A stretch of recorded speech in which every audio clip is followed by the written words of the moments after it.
1897 ஜனவரி 23 இந்திய வரலாற்றிலும் சுதந்திர போராட்டத்திலும் முக்கிய பங்கு வகித்த உன்னத போராளியை உலகுக்கு அறிமுகப்படுத்திய தினம்.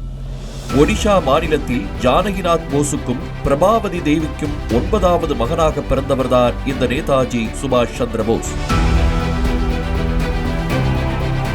லண்டனுக்கு சென்று தற்போதைய IAS என்று அழைக்கப்படும் ICS பணியில் இருந்த நேதாஜி சுபாஷ் சந்திர போஸ் லண்டனில் இந்திய அமைச்சராக இருந்த மாண்டேகுவை ஒரு நாள் சந்தித்து ICS பட்டத்தையும் அதனால் கிடைத்த பதவியையும் துறந்து விடுவதாக கூறி பரபரப்பை கிளப்பினார்.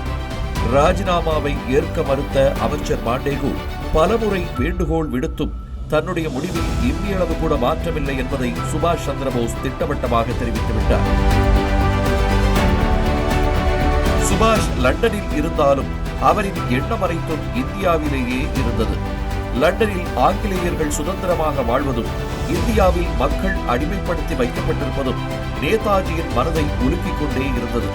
சுபாஷ் சந்திர போஸின் ஆற்றலை அறிந்த தேசபந்து தாஸ் வங்கத்திலே ஒரு தேசிய கல்லூரியை உருவாக்கி அதில் நேதாஜியை முதல்வராக அமர வைத்தார்.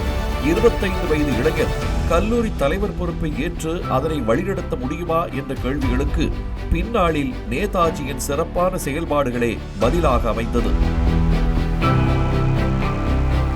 1935ஆம் ஆண்டு உடல்நலக் குறைவால் பாதிக்கப்பட்ட நேதாஜி வியட்நாமுக்கு சென்று பின்னர் அங்கிருந்து ஜெனீவா சென்று நோபல் பரிசு பெற்ற ரோமன் ரோலந்து எனும் புகழ்பெற்ற எழுத்தாளரை சந்தித்தார். அங்கு தங்கியிருந்த காலகட்டத்தில் நேதாஜி சுபாஷ் சந்திர போஸ் எழுதிய இந்திய போராட்டம் பற்றிய நூலை கண்டு அஞ்சி நடுங்கிய ஆங்கிலேய அரசாங்கம் அந்த புத்தகத்தை இந்தியாவிற்குள் நுழைய தடை விதித்துவிட்டது.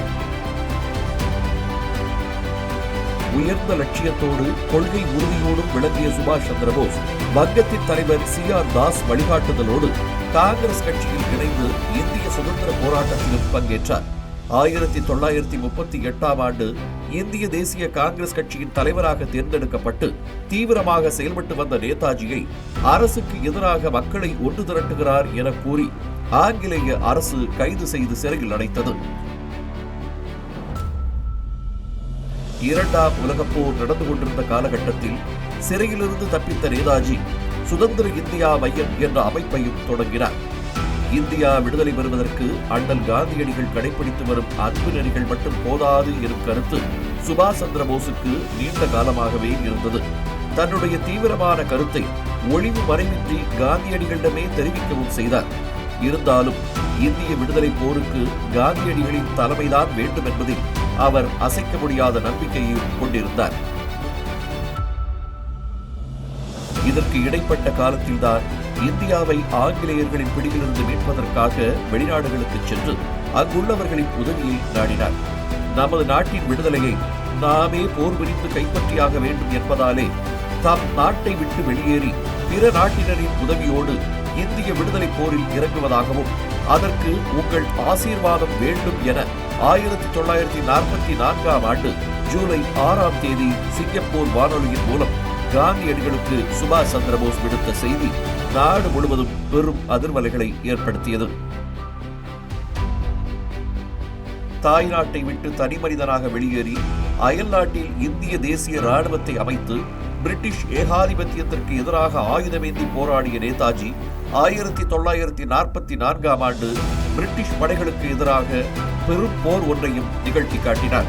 1945ஆம் ஆண்டு ஆகஸ்ட் மாதம் 18ஆம் தேதி விமான விபத்தில் மர்மமான முறையில் சுபாஷ் சந்திர போஸ் இறந்துவிட்டதாக தகவல்கள் பரவின. அது தொடர்பான அதிகாரப்பூர்வ தகவல் எதுவும் கிடைக்காத நிலையில் அவரின் இறப்பு குறித்து இன்றளவும் பல்வேறு விதமான தகவல்கள் பரவி வருகின்றன. வீரமிக்க அணுகுமுறையால் விடுதலை போராட்டத்தில் பெரும் திருப்பு முறையை ஏற்படுத்தி வீரத்தின் அடையாளமாக திகழ்ந்த நேதாஜி சுபாஷ் சந்திர போஸின் வீரமும் தியாகமும் நாட்டு மக்கள் மனதில் எந்நாளும் நிலைத்திருக்கும்.